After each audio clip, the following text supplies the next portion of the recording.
আসসালামু আলাইকুম। আলহামদুলিল্লাহ আমার চেরি গাছে ফল ধরেছে। এইটা আমার মাছের প্রজেক্টের উপরে বিদেশি একটা ফলের শখের বাগান। এখনও গাছগুলো এখানে অনেক ছোট।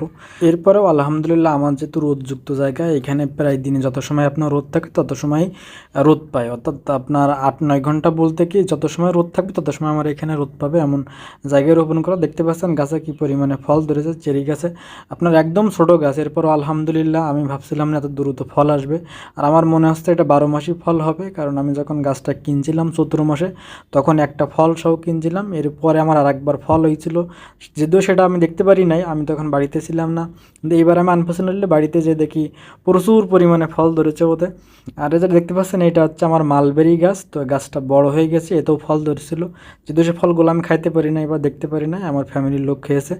তো এই গাছ আমরা যেহেতু এখানে বেশি বড় রাখবো না, কারণ আমাদের 12 মাসই ফল নার ইচ্ছা বা সবসময় ফল নার ইচ্ছা, এমন জন্য